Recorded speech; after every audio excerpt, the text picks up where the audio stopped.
So today I am here with a first impressions on two products that I got from Revlon through their sampling club. If you don't know what their sampling club is, I will put some information down below in that drop box. But basically what it is that you sign up to receive 2 samples and then you have to post a review on Revlon's website. You have an account created, but you can only pick certain products. So for this round, I picked their ColorStay Cream Eyeshadow in the color 720. And then I also picked their Revlon ColorStay Brow Crayon in the color Soft Brown. So let me go ahead and talk about the Brow Crayon. I have it on today, and I have to say it's my first time using a chunky brow pencil like this. But what I first noticed is how creamy it is. Like, it's super creamy, super light, and I kind of liked how creamy it was, believe it or not. Now, the only thing that I did notice is that I'm missing part of my top brow here, but to be fair, this is Vegas weather we are talking about, and it is summertime, so it is not the most forgiving when it comes to eyebrow pencils like this, especially because it is super soft and super emollient. Now, I did blend it out, so on my skin tone it looks like nothing once it's blended out, but it does a really good job of filling in the little patches that I do have. Now, on an everyday basis, I use, let me get them, I use e.l.f.'s eyebrow pencils, and I use it in 2 colors, and I have, oh, I need to find one that actually has product in it because I have a ton that does not. So I use 2 colors. The first one that I use is in neutral or deep brown. And sometimes I'll go with neutral brown, so it looks just like this. Now, this one isn't as emollient and isn't as waxy as the Revlon one, but to fill in the rest of my brows, I go in with the color taupe, and it's this one right here. And so this, oh, I need to get the new one out. Again, not as emollient, not as waxy. It has some substance to it, but if you can see, it does tend to stay a lot better than that product does. So far, I mean, I think it's great. I would probably gravitate more towards the Revlon ColorStay brow pencil when it's wintertime, where I don't have to worry about my makeup smudging off. But during summer, I'm gonna stick with probably my go-to. Now, I must note that I did put a little bit of my deep brown. I did define the lower portion, and I put that on the outer portion, like how I always do my brows. But like I said, this is very emollient, so I feel like when it combined with the Revlon pencil, it just kind of made it easier to smudge away, if you can see that. So overall, I think that if you do have oily skin, I really don't see this working for you. You can expect it to wipe off really easily, come off super easily.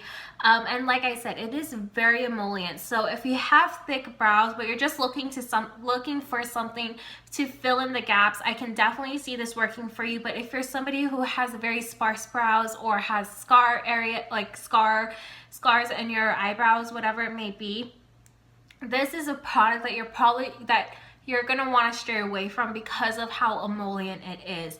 If anything happens, like if you sweat, if you get caught in the rain, you get nervous, oily, whatever it may be, there's a high chance that this is going to wipe off or dissolve, and then you're gonna have your scar peeking through.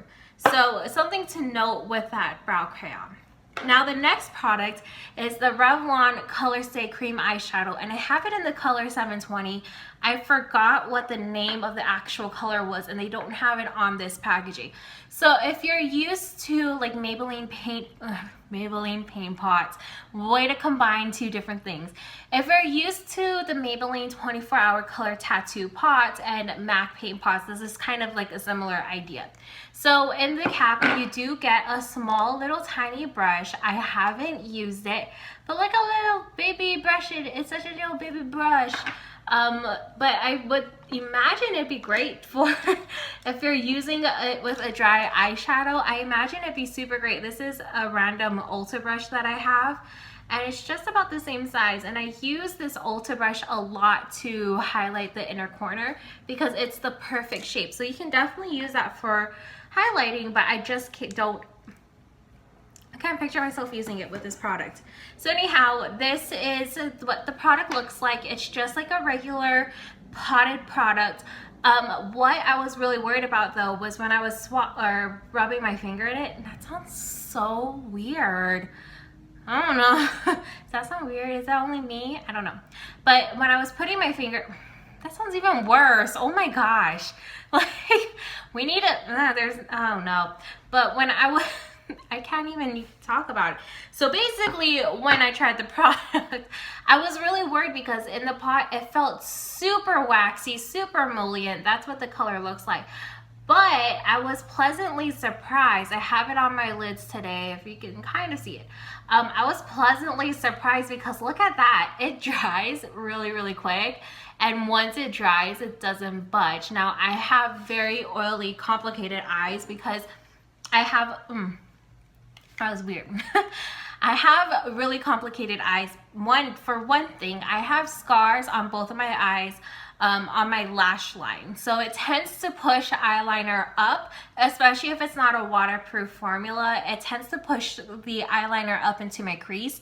And then another thing is that when I do use a cream shadow like this, that is supposedly supposed to set, it tends to just kind of disappear from my eyelid because of how oily it is and the fact that those scars tend to hold up oil, so it kind of disperses oil throughout and the color starts gravitating towards my crease. So I have very complicated eyelids, to say the least. But I was really surprised because this has held up through, when did I put my makeup on? It's almost been 12 hours since I put my makeup on and it still looks good. Like, I am thoroughly impressed with it. And like I said, once you put it on, it doesn't budge. It fades, but it does not budge. I am very, very impressed with it. I really, really like it. It dries down to a very matte finish, but you're gonna be thrown off because when you're I can't. When you're using this product, use your fingers. Gosh, it just sounds weird, okay? Why? No, it's body parts, okay? It's a body parts. It's a body parts. We're gonna be mature about this. Hope. But when you stick your finger in it to apply it, you're gonna have that, I had that same exact feeling like, oh no, it's going to just smudge and crease everywhere. Now keep in mind, I do have a primer underneath. I always have a primer underneath. But I love this color. It gives me, it's so good. It's such a great color. It's a perfect color for every day, and it's just one that I absolutely love, you know, and you can just blend it out. It's perfect for those one eyeshadow looks that people love to do so much. So let me just kind of talk about how I used it today. So I put this on the lid, and then I went in with my MAC palette and I took the color, you would think I know this color because I use it all the time, but I don't. It's Wedge. See, you would think I knew Wedge, but so I took Wedge and I popped that in my crease to just blend out any of the harsh lines. And then I took Omega. I took Omega here, which is a lighter taupe, cool toned taupe. I took that on a fluffier brush and I just buffed that all around the edges so that way there was no harsh lines. And I also took some of it right in the crease so I can blend out that Revlon color as well. And then I highlighted with Rice Paper by MAC. So overall, I really am very thoroughly impressed with this Revlon ColorStay Cream eyeshadow. Like, thoroughly impressed. So impressed that I'm probably going to go out and actually purchase other colors because this is really, really good. Like I said, I have very complicated eyelids. These eyelids don't really work with a lot of products, but this is such a great product. This, however, I'm probably going to pass on getting it anytime or getting another one in the future. I will work my way through this, believe it or not, but I'm probably just going to wait till winter so I can use it all. Sorry, I'm just kind of seeing how much product I get in here. You get a decent amount of products, so before I break it, you know, I'm going to put it back where it belongs so I don't break it. But anyhow, I hope you guys enjoyed this video. Let me know if you tried out any of these products and let me know what your thoughts are in the comments down below. Also, let me know if there are any new Revlon products or even drugstore products in general that I should try out. I'm always wanting to know what other people are using. I think it's just fun to know what we all are using. Anyhow, if you're interested in seeing the products that I'm currently testing out, reviewing, etc., hauling, whatever it may be, go ahead and follow me on Instagram and Twitter. It's chowchow808. Also, feel free to like this video if you love Revlon, I guess. And don't forget to subscribe to this channel. I hope you guys have a great night or day wherever you are, and I'll see you in my next video. Bye!